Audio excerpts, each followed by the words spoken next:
Selamünaleyküm.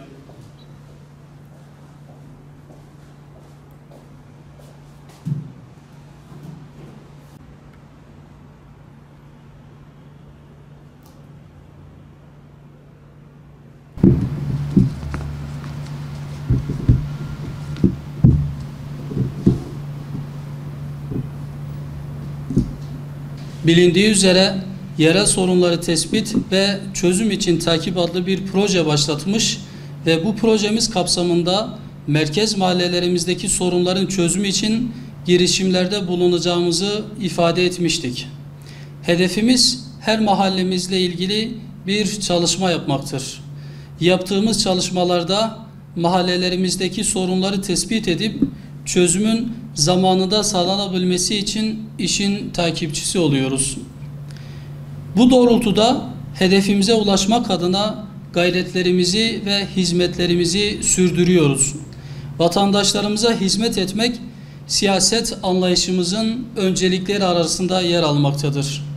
İyilik ve doğruya destek olmak, kötülük ve düşmanlığa karşı olmak parti olarak en temel ilkelerimiz arasında yer almaktadır. Bu doğrultuda çalışmalarımızı sürdürecek, halkımızla iç içe olmaya ve sorunlarını tespit edip çözüm için gayret sarf etmeye devam edeceğiz. Projemiz kapsamında gerçekleştirdiğimiz son ziyaretlerimizi Gırbereşk, Kardelen ve Yenişehir mahallelerine yaptık. Adı geçen mahallelerimizin muhtarlarıyla ve bu mahallelerde ikamet eden bazı vatandaşlarımızla görüştük. Sorun ve sıkıntıları onlardan dinledik. Çalışma yaptığımız mahallelerde tespit ettiğimiz sorunları başlıklar halinde şöyle sıralayabiliriz. Gırbereşk İkiztepe Mahallesi. Bilindiği üzere son seçimle birlikte Gırbereşk köyünün statüsü değişti ve mahalle oldu. İlimizin yeni bir mahallesi olan Gırbereşk Mahallesi'nde çok ciddi sorunlar mevcut. Mahalledeki vatandaşlarımız sorunların diz boyu olduğunu belirtip kurumlardan daha fazla hizmet beklediklerini ifade etmektedirler. Mahallede var olan sorunların hızlı bir şekilde çözüme kavuşması gerekmektedir. Valilik ve belediye bu konuda Gırbereşk Mahallesi'ne özel bir önem ve ehemmiyet göstermelidir. Aynı şekilde diğer kurumlar da bu mahalle ile ilgili yapmaları gerekenleri bir an evvel programlarına almalıdırlar. Heyet olarak mahallede yaptığımız görüşmelerde tespit ettiğimiz birçok sorun oldu. Bu sorunların bazıları şunlardır.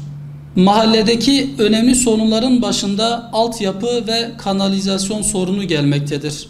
Kimi sokaklardaki kanalizasyonların kapağı bulunmamaktadır. Bu durum görüntü kirliliğine sebebiyet verdiği gibi çocuklar için de tehlikeli bir durumu ortaya çıkarmaktadır. İhtiyacı karşılayacak çalışmaların bir an evvel yapılması mahallenin beklentileri arasındadır.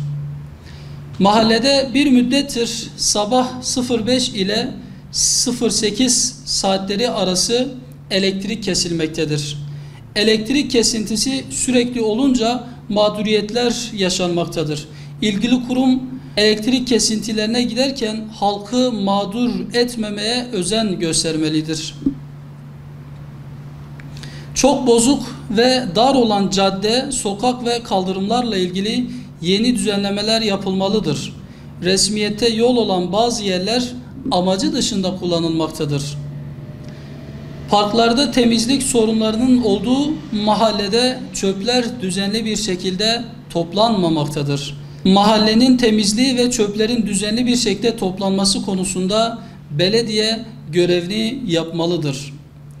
Birçok mahallede olduğu gibi bu mahallede de uyuşturucu sorunu vardır. Mahalleli bu konudan dolayı şikayetini dile getirmektedir. Mahallede kimi yerleri mesken edilmiş uyuşturucu kullanıcıları çevreye rahatsızlık vermektedir.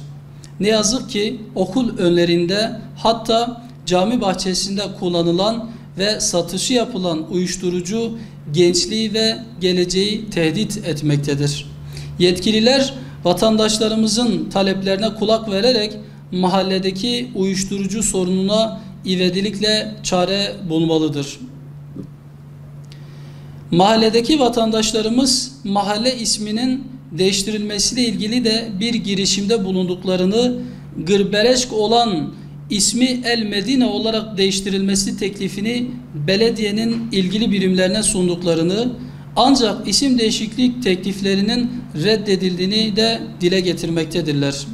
Yeşil alanların çoğaltılması gereken mahallenin ihtiyaçları arasında çocuklar için oyun parkı, aile parkı, spor alanı, otopark ve sağlık ocağı da bulunmaktadır. Kardelen Emekli Toki Mahallesi 1700 hanesi ve 7000'e yaklaşan nüfusu olan mahallede taziye evinin bulunmaması bir eksikliktir. Vatandaşlar taziye evi için uygun bir arazi belirleyip yetkili kurumlara başvuruda bulunmuş, ancak henüz bir gelişme yaşanmamıştır. Vatandaşların bu talebine duyarsız kalınmamalı, ihtiyaca cevap verecek bir taziye evi bir an önce yapılmalıdır. Güvenlik tedbirleri kapsamında mahallenin belirli yerlerine mobese kameralar yerleştirilmelidir. Aydınlatma direklerindeki lambalardan bazıları yanmamaktadır. Mahalleli bu konuda belediye müracaatta bulunduklarını, ancak henüz yeni sokak lambalarının takılmadığını belirtmektedirler. Mahallede bulunan sahipsiz ve başıboş köpekler vatandaşlara bir sorun teşkil etmektedir.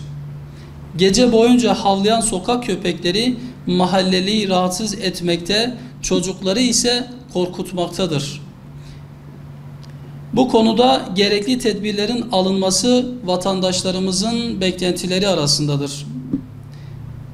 İhtiyacı tamamen karşılaması için mahallede bulunan ilkokul ve ortaokul binalarına ek binalar yapılmalı, öğrenci kardeşlerimizin daha rahat ortamlarda ve çok kalabalık olmayan sınıflarda eğitim görmeleri için imkanlar oluşturulmalıdır. Yenişehir Kuyubaşı Toki Mahallesi İlimizin büyük mahallelerinden biri olan bu mahallemizde 1400 hane bulunmaktadır.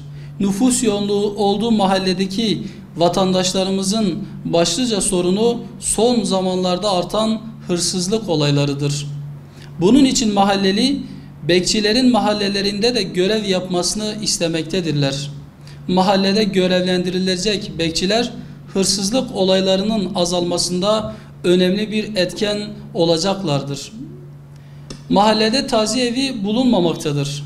Uygun bir arazi belirlenip taziye evinin yapılması için yetkili kurumlar tarafından girişimler başlatılmalıdır. Mahalle girişindeki kavşakta sinyalizasyonun olmaması kazalara davetiye çıkarmaktadır. Ya sinyalizasyon ya da akıllı bir kavşağın yapılması sorunun çözümüne katkı sağlayacaktır. Mahallede ailelerin gidebileceği ve çocukların oyun oynayabileceği tek bir oyun parkı vardır. Sık kirlenen bu park düzenli bir şekilde temizlenmemektedir. Parkların temizliği başta olmak üzere mahalledeki sokakların temizliği ve çöplerin düzenli toplanması için ilgili kurum görevini tam manasıyla yapmalıdır. Mahalle şehir merkezine uzak olduğundan dolayı ulaşım en önemli ihtiyaçların başında gelmektedir. Mahalleli şehir merkezine inmek için bazen 1 saat boyunca durakta beklemek zorunda kaldıklarını ifade etmektedir. Sorunun giderilmesi ve vatandaşlarımızın taleplerinin karşılanması için belediye otobüsleri ve sefer sayıları artırılmalıdır.